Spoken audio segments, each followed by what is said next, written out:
दरवर्षी लाखो लोक घर सोडतात, शेकडो किलोमीटर पायी चालतात. ना कोणतं निमंत्रण, ना कोणतं तिकीट, तरी ते निघतात. दुरून पाहिलं तरी ही फक्त गर्दी वाटते, पण जवळून पाहिलं तर प्रत्येक पावलामागे एक शिस्त दिसते. कोणी पाणी देतो, कोणी अन्न, कोणी उपचार, कोणी वाहतूक सांभाळतो, कोणी स्वच्छता सांभाळतो.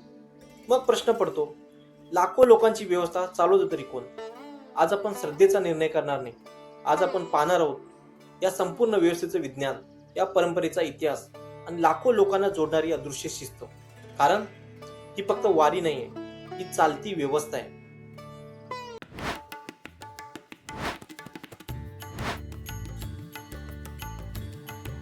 हे आहे वारी, महाराष्ट्रातील अशी परंपरा जी शेकडो वर्षापासून लाखो लोकांना एकाच मार्गावर, एकाच शिस्तीत आणि एकाच उद्देशाने एकत्र आणते. वारकरी परंपरेची मुळे संत ज्ञानेश्वर आणि संत तुकाराम यांच्या भक्ती परंपरेत सापडतात. काळ बदलला, पिढ्या बदलल्या, पण पंढरपूरच्या दिशेने चालणाऱ्या या प्रवासाची परंपरा आजही कायम राहिली आहे. आज आपण जी पालखी सोहळ्याची शिस्तबद्ध रचना पाहतो ती अनेक वर्षाच्या नियोजनातून विकसित झाली आहे. प्रत्येक दिंडीचा क्रम असतो, मार्ग ठरलेला असतो, मुक्काम ठरलेले असतात आणि वेळापत्रकी निश्चित असतो. दिंडी म्हणजे फक्त एक गट नाही, ती एक लहान चालती व्यवस्था आहे. प्रत्येक दिंडीत समन्वय असतो, शिस्त असते, जबाबदारी विभागलेल्या असतात आणि प्रत्येक जण त्या व्यवस्थेचा भाग असतो. आणि म्हणूनच ही लाखोंची यात्रा जरी असली तरी ती गोंधळात बदलत नाही. पण इतक्या मोठ्या व्यवस्थेचं नियोजन नेमकं कसं केलं जातं हे पाहूया पुढच्या भागात.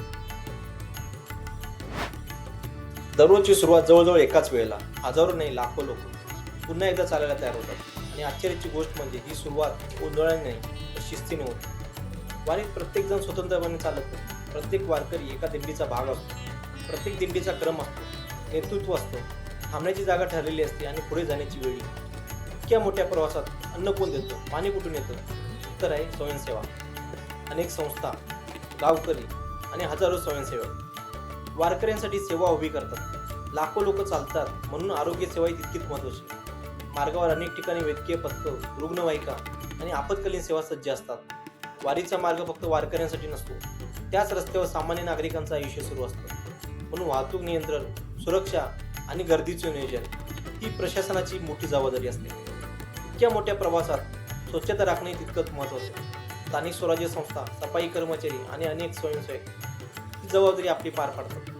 वारी फक्त चालत नाही, ती अनेकांच्या आयुष्यालाही चालना देते. चहाची टपरी, फळ विक्रेते, वाहतूक सेवा, लहान दुकानदार, अनेकांसाठी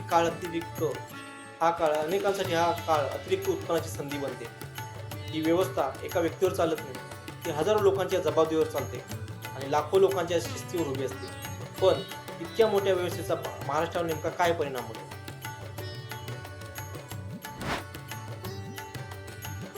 इतकं सगळं पाहिल्यानंतर एक प्रश्न उरतो, वारीचा शेवट पंढरपुरात होतो की तिचा परिणाम तिथून सुरू होतो?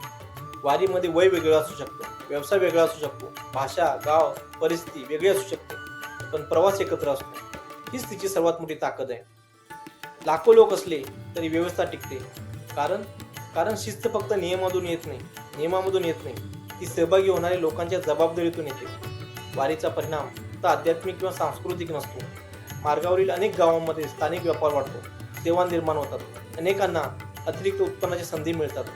वारी फक्त धार्मिक कार्यक्रम पाहिलं तर तिचे एक रूप दिसेल, पण तिच्याकडे समाज, व्यवस्थापन, स्वयंसेवा आणि शिस्त या नजरेतून पाहिलं तर तिचं सुंदर दुसरं रूप दिसेल.